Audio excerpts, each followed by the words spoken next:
Babalorixá, Flávio do Obaloaiê. Quero começar já agradecendo a sua disponibilidade, a sua presença, o fato de o senhor ter aceitado o nosso convite. A gente se conhece há bastante tempo. É verdade. E já pedi que o senhor se apresente, de onde é o senhor, suas origens, sua história. Primeiramente, eu gostaria de agradecer a você, o Ganja Sanã, a toda a equipe desse grupo, que eu já venho observando já há um tempo, esse trabalho que é um trabalho muito bonito, de visibilidade. Realmente, essa oportunidade desse convite veio a calhar, porque eu sou uma pessoa que venho há anos trabalhando, defendendo a cultura afro-brasileira. Comecei dentro de um contexto com uma iniciação na nação Angola. Eu sou iniciado de Quitembo. E de lá eu comecei a conhecer o que é a cultura do candomblé. Vim conhecer a casa de Pai Zezinho da Boa Viagem. Lá fui Iaô, tomei a minha obrigação de 3, obrigação de 7 anos e fui muito feliz ao lado dele. Tive muito aprendizado como ser humano, como babalorixá. Ele me fez ver muita coisa, sabe, pai? E poder hoje estar dentro, mais nessa minha caminhada, né? Porque tudo na vida a gente não pode dizer dessa água não vou beber. E a trancos e barrancos eu vim batalhando, vim conhecendo mais o que era meu orixá. Não é difícil, mas muita coisa eu passei. Para mim, primeiro foi a aceitação, porque eu já vinha com o meu histórico desde criança. Com 2 anos de idade, minha mãe me viu comer uma pipoca e nessa pipoca eu fiquei roxo. E no final da história fui parar no hospital e o médico virou para minha mãe e disse: Dona Carmen, esse menino ele não tem nada. Se vocês conhecem alguém que é espírita, leva num lugar espírita que o problema dele não é esse. Não é saúde.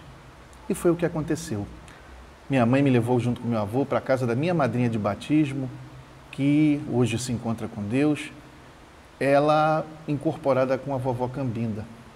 Eu sou adorador das almas, você pode ter certeza disso. E ela foi que disse à minha mãe: essa criança veio predestinada, veio com uma missão para poder levar o nome dos orixás. Minha mãe na época não entendeu nada, enfim. E passou lá um banho e disse que eu só poderia comer pipoca feito com areia de praia. Então começa o histórico, né? Que beleza. Aí nisso, o tempo foi se passando, eu fui crescendo. Na minha adolescência, na escola, eu comecei a ter sintomas de obsessor, eu desmaiava, enfim. Todo sintoma de quem tem a necessidade de se iniciar. Hoje eu tenho esse conhecimento. Mas na época, com a revolta, porque eu não aceitava, enfim, eu conheci um terreiro de Umbanda, lá no Irajá, e lá eu comecei a minha história de desenvolvimento. Até então eu era, como se dizia, cambono, tocava tambor e não incorporava. Até um certo dia, uma senhora virada com boiadeiro falou assim para mim e disse: hoje seu reinado acabou, vem me dar um abraço. Eu não entendi, eu era criança, fui abraçar a senhora que estava incorporada, com todo respeito, e lá comecei a ter os sintomas onde o boiadeiro me pegou. Levou um barra-bento. Levei um barra-bento e dali a coisa começou a fluir, a ancestralidade começou a atuar, porque na realidade eu vejo totalmente que a cultura da Umbanda ela é bonita, muito bonita, é importante dentro da cultura brasileira. Fantástico. E dali eu comecei a conhecer o que era uma incorporação, mas sem muita informação. Isso o senhor tinha quantos anos? Isso eu tinha uns 10 anos.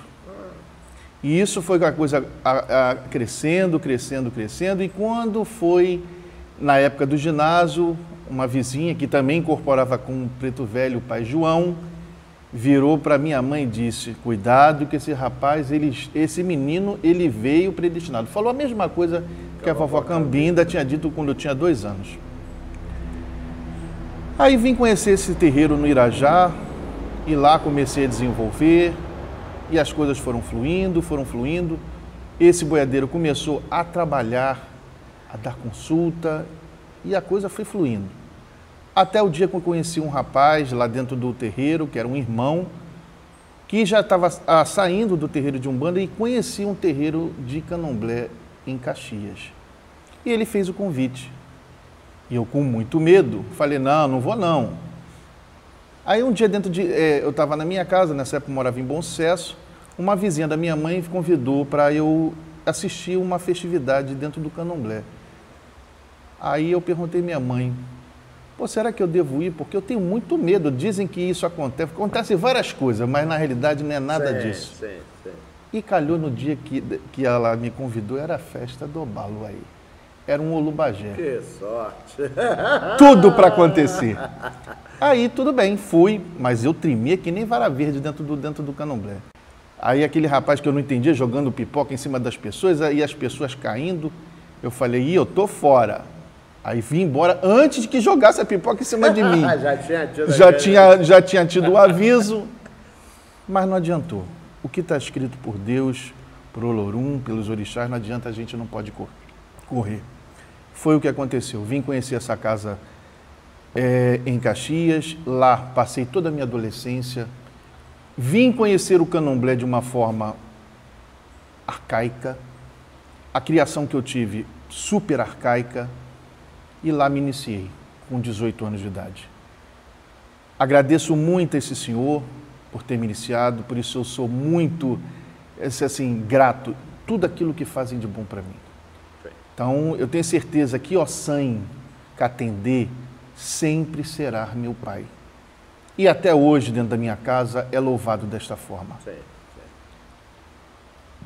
Então, numas altos e baixos da vida que a gente leva, eu vim conhecer Pai Zezinho. Mas antes conheci um grande irmão, foi que me deu incentivo e me ajudou muito.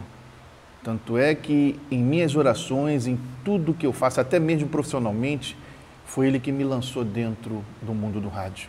Que depois a gente vai falar sobre isso. Sim. Que o nome dele é Luiz Jagum. Então, era um grande comunicador e me ajudou, foi muito, como ajudou muitos irmãos. Vamos dizer a verdade, porque a verdade tem que ser dita. Sim. Então, lá, eu conheci Pai Zezinho e tomei as minhas obrigações como iniciado. Como a nação Gigi, ela não conhece, vamos dizer assim, eu digo de pessoas, o que importa é a mão ao coração. E eu não posso negar, a mão e o coração de Pai Zezinho foi muito bom para mim. Então ele cuidou de Obaluaê, além de ter sido iniciado de Quitembo. Quitembo é o Inquice, rei da nação Angola, que todos sabem onde tem uma bandeira branca, é ali onde tem um encontro dele, é onde tem o culto dele. Mas como orixá, ou Inquice ou Vodum, ele aceita aonde é bem tratado, aonde tem um conhecimento. E eu não posso negar, fui bem aceito, e o orixá disse sim. Tudo aconteceu. Tomei meus 7 anos, no dia 27 de setembro de 1992, dia de Corme Damião. Vi a alegria do Pai Zezinho, que ele tinha o costume de dar o doce de Corme Damião, e à tarde foi o candomblé da minha saída. Até o então, antes da minha cuia sair, chovia que Deus dava. Isso o Pai Zezinho dizia: menino, a sua cabeça é de água. Porque depois que você saiu, parou a chuva. Então isso foi uma bênção que o orixá trouxe.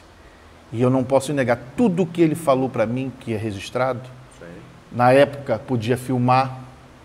Está registrado isso. Ele dizia: meu filho, eu estou lhe dando o direito. Faça conforme você vê aqui. E assim eu fiz. Mas como o orixá, ele dá tempo ao tempo, as coisas foram crescendo, foram se evoluindo. Lá ele abriu minha casa, que foi no dia 8 de maio de 1900. Eu abri casa antes de tomar 7 anos. Mas o primeiro barco de Iaú que eu coloquei foi depois que eu tomei 7 anos. Sim. Porque eu não me via ainda Sim. com capacidade, até mesmo com conhecimento. Por mais que eu não queria, porque para a gente que é novo, a gente ainda tem muitas dúvidas. Sim, eu ainda com a idade que eu tenho dúvidas, como qualquer ser humano tem. Sim. Não existe o perfeito, não existe o sabedor de tudo. O que acontece? Eu procurei o mais velho. E ele disse para mim, meu filho, você nasceu com essa missão. Eu tinha dúvida, o Jassanã. Acredito. E... Só quem não tem juízo é que não tem dúvida. Aí o que aconteceu? Eu fui procurar, não nego, procurei algumas senhoras dentro de Quito, até mesmo para poder... Porque essa facilidade a gente tinha, mas sem desmerecer quem colocava a mão na nossa cabeça. Claro. Falecida mãe Regina Bamboche, eu sentei 3 vezes com ela. E nas 3 vezes ela disse, meu filho, eu deixo de ser Regina de Iemanjá. Você nasceu para ser Babalorixá. A sua missão é essa. Jassanã, segura essa manga que é tua. Sim. Eu relutei. Mas o orixá mostrou a mim, de várias formas, que a minha missão era essa. Então eu tive a humildade de me curvar e dizer dessa forma. Meu pai, se isso é para mim, da sua vontade, eu vou assumir. Então, esse ano eu completo 23 anos de casa aberta. Caramba. De sacerdócio, de alegria, de tristeza, de decepção, que todos têm, não existe esse que não tem. Sim. Mas sou feliz. Sou feliz porque, graças a Deus, eu fui abençoado pelo orixá e os orixás têm mostrado para mim qual é o meu caminho. Tá, minha história não para aí. Pai Zezinho, nas andanças, sempre viajando e eu tendo dificuldades, mas não desmerecendo ele de modo algum. Sim, claro. Houve uma situação, a relação a meu santo, a orixá tempo, que isso é bem claro. Dito até por senhoras, até como mãe Regina, dizia, enquanto não ver esse inquice, as coisas não vão chegar no denominador comum. Através de uma obrigação que eu dei numa EQUED de Ossan, eu procurei, meu pai Zezinho, ele tinha viajado. Tinha os afazeres, então eu, para não deixar a pessoa que estava de férias para fazer obrigação, peguei o telefone e liguei para Mãe Beata, aonde essa senhora me acolheu e disse assim, sem interesse nenhum, meu filho, vem cá. Eu estava na adulta e parti para a casa dela. Aí eu expliquei, mãe, eu tô com uma situação dessa, eu liguei para o meu pai Zezinho, mas meu pai Zezinho viajou. Meu filho, deixe o prego que o martelo chama. É assim que é o ditado que ela fala. E eu aprendi com isso. Ela falou, meu filho, vamos dar um pulo ali. Entra no carro e vamos em Tinguá. Ela saiu de manhã comigo, que isso foi de manhã. Só peguei ela, fomos para Tinguá, fomos para o mato. Ela foi catando folha por folha e me explicando. Meu filho, faça isso, porque ori não é brinquedo. E orixá também não. Então lá eu comecei a ter o primeiro passo em conhecer Mãe Beata. As coisas foram acontecendo até o meu orixá dizer, você tem que ter caminho, tem que ter orientação. Tanto é que eu não briguei, não tive sequer um atrito, porque eu não tenho atrito com ninguém. Simplesmente o meu orixá determinou que ele queria comer. O pai Zezinho estava viajando.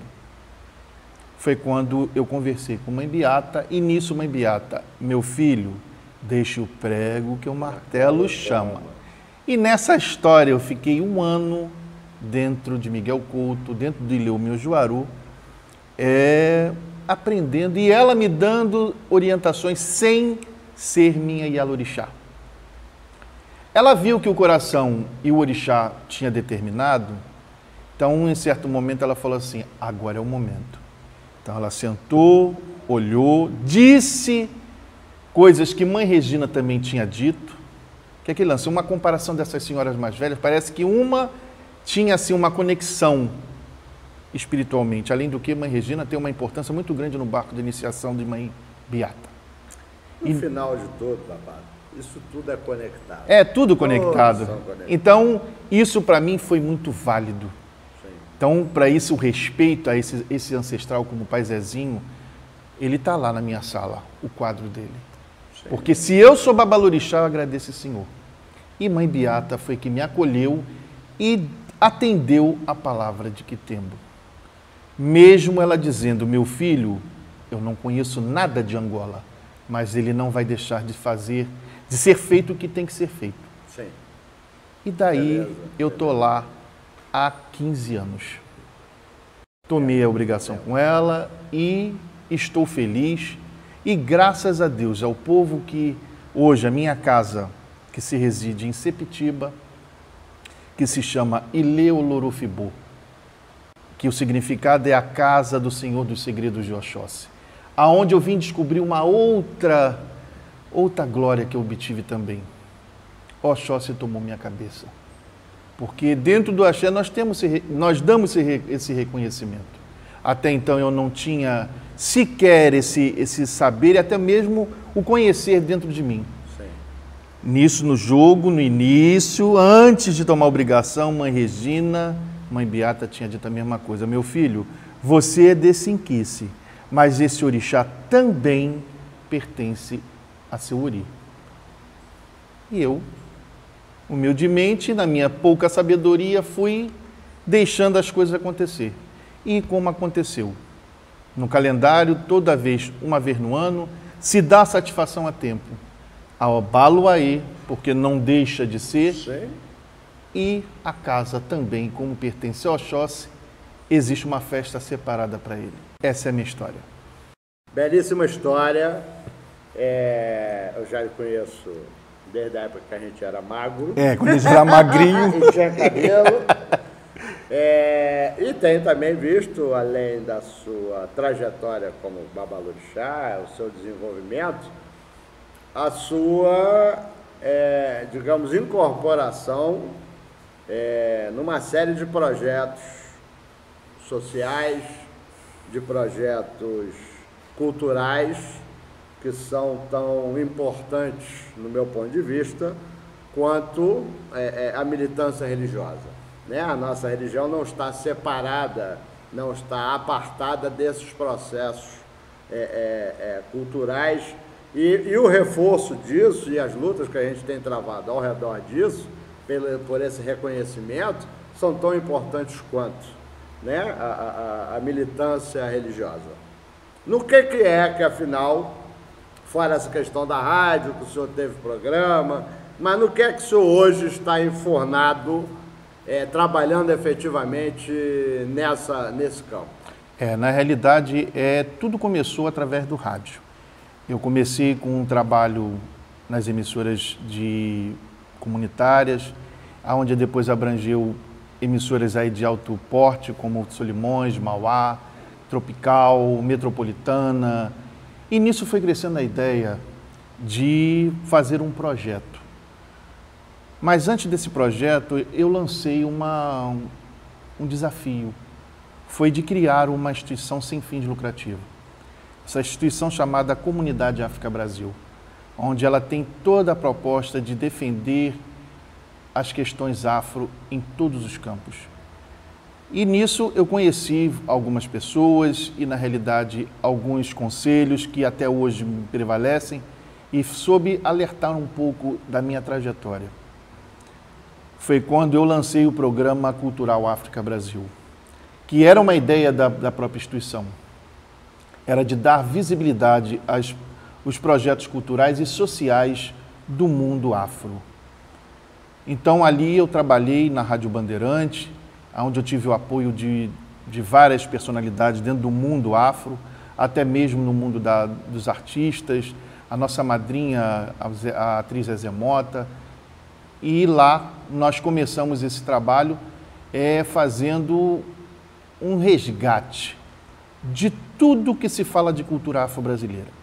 E com isso, com esse meu portfólio, desse trabalho todo que eu fiz nas emissoras, defendendo a questão da discriminação, do preconceito, eu entrei num edital no Ministério da Cultura e vim ser nomeado um conselheiro do setorial de cultura afro-brasileira no setor no Ministério da Cultura, que vem a ser o CNPC, Conselho Nacional de Políticas Culturais, que em 2012 foi um marco muito grande para nós, que muitos de nós de comunidade de terreiro não têm esse conhecimento. Foi um marco histórico, Jaçanã, porque esse conselho ele foi constituído por mais de 15 membros e todos eles sendo da tradição religiosa de matriz africana. Legal, legal. Então, a nossa... Foi em 2012.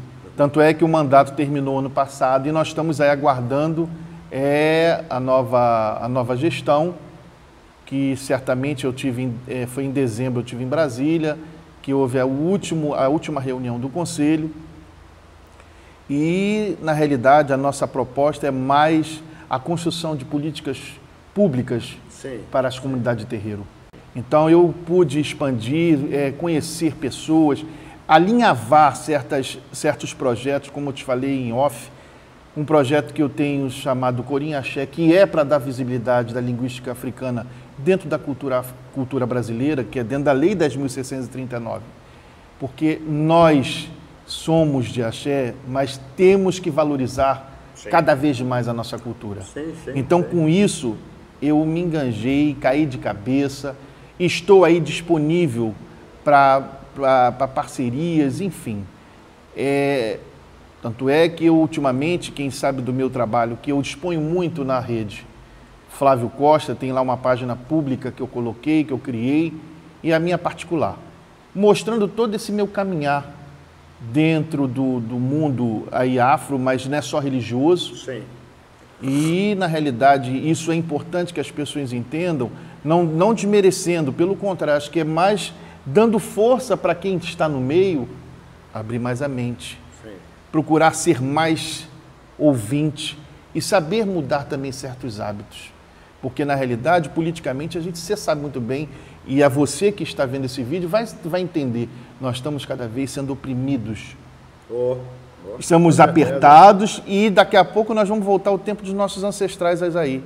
Vamos ser proibidos a cultuar nossos orixás. Eu acho que isso é um debate. Sim. Né? É um debate que merece ser debatido. Eu já, há 2 anos atrás, eu tentei fazer essa discussão com várias cabeças, com vários segmentos dentro do mundo afro, como o senhor diz, e não consegui. Mas eu acho que em algum momento a gente vai conseguir estabelecer, se Deus quiser, com certeza, essa discussão. Mas a prática e o fato, sem ser alarmista, sim, é que nós estamos perdendo espaços muito significativos, sim, não só como religiosos, mas como cidadão também. Como cidadão também. Essa última eleição foi um processo extremamente conservador, né?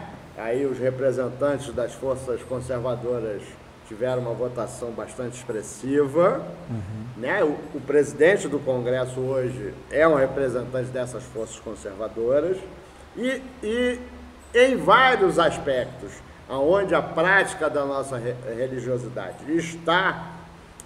não está desligada da questão da cidadania, nós estamos sofrendo, não o cerceamento da sua prática religiosa, não é isso, mas eles estão articulando o que eu chamo de uma arapuca, e logo em breve essa arapuca vai fechar. É verdade, é isso que o povo tem que estar atento. Quer ver, nessa minha caminhada no Conselho, eu participei numa plenária, aonde que eu digo, a gente tem que puxar sempre a sardinha para o nosso lado. E o que eu mais luto é pela comunicação. Sim. Esse trabalho que você está fazendo, que alguns fazem, é muito importante e tem que ter visibilidade. Então, eu como comunicador, radialista, eu lutei, botei a minha palavra lá, tanto é que toda a plenária é registrada, pedindo essa oportunidade, porque politicamente nós não somos vistos uma cultura que tem o que informar. Pelo contrário, Imagina. Sim, é um preconceito, uma discriminação muito grande. Sim. Mas eu estou aí. Não adianta, eu sempre falo, eu sou bambu, envergo, mas não quebro, mas enquanto Deus Olorum me der vida e saúde, eu vou estar dentro. Eu não troco de bandeira. Eu sou candomblecista, sou descendente da cultura afro, além de ter passado por preconceitos, por eu ser branco de cabelo liso. Eu vou contar um fato, teve uma vez eu fazendo um programa na Bandeirante, entra um ouvinte por trás da produção, aí eu estava no microfone, aí teve um intervalo, aí o rapaz perguntou à diretora de produção, quem é seu Flávio Costa? Aí ela falou, é aquele senhor ali. Ué, mas eu pensei que eu fosse encontrar um negão aqui. Para você ver como é a mentalidade das pessoas, que às vezes o próprio preconceito vem dentro da própria raça. Isso que é uma das muito complexo. E uma das coisas, a questão com relação à Umbanda. Isso. O que é espantoso, porque aqui no Mesa de Ogãs, por exemplo, 99,9% dos ogãs que hoje são referência, que são autoridades, todo mundo passou pela Umbanda. Sim. Do mês aqui, falando do Axé, grande parte, isso eu não vou dizer 100%, mas que é um número muito pequeno ainda, nós estamos na nossa 17ª entrevista só, mas todos passaram pela Umbanda. Então eu não consigo entender esse preconceito. Eu já fui acusado de ser um umbandista brabo. Brabo eu já fui, não sou mais, mas umbandista eu sou com certeza. Eu nasci dentro desse terreiro, eu tenho o nome de um caboclo, fui batizado aqui dentro da Umbanda. E tem mais que valorizar e ficar feliz, porque na realidade, quando os africanos chegaram no Brasil, encontraram os índios, e a primeira cultura que foi propagada, por mais que não queira, a Umbanda. Olha, eu tenho o maior respeito a todas as culturas, seja Jeje, Queto, Angola, mas eu amo a Umbanda. Não tenho que tirar isso. Então, eu acho que isso é uma parte de princípio.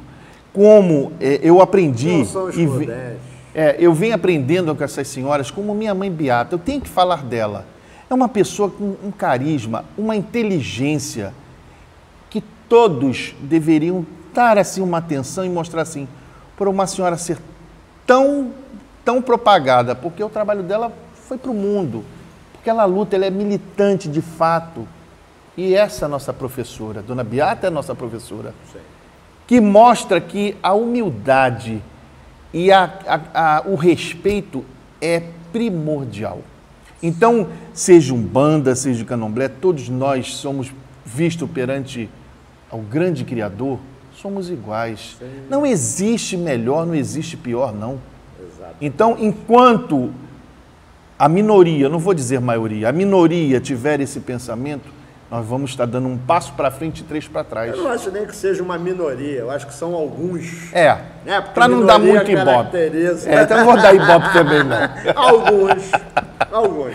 Mas, Babá, e aí essa questão, eu soube que o senhor está aí num grupo de trabalho de saúde nos terreiros. Isso. Como é que está funcionando Homens de Axé?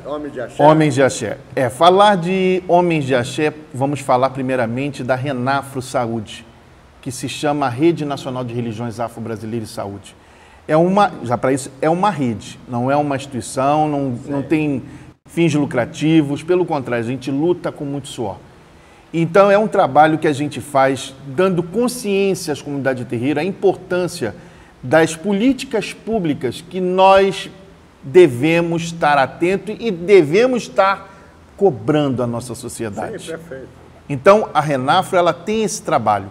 Então, ano passado, eu fui convidado pelo nosso coordenador nacional, que é o José Marmo, que é um ogã, que confiou nesse meu trabalho de divulgação e é mesmo o trabalho que eu faço em agrupar, porque esse eu gosto de fazer, e através de um projeto que eu fiz ano passado lá em Sepitiba. Eu criei um projeto chamado A Tenda da Saúde, até com o apoio da Renafro, que é um projeto que dá visibilidade aos jovens, porque nós devemos também dar atenção aos nossos jovens.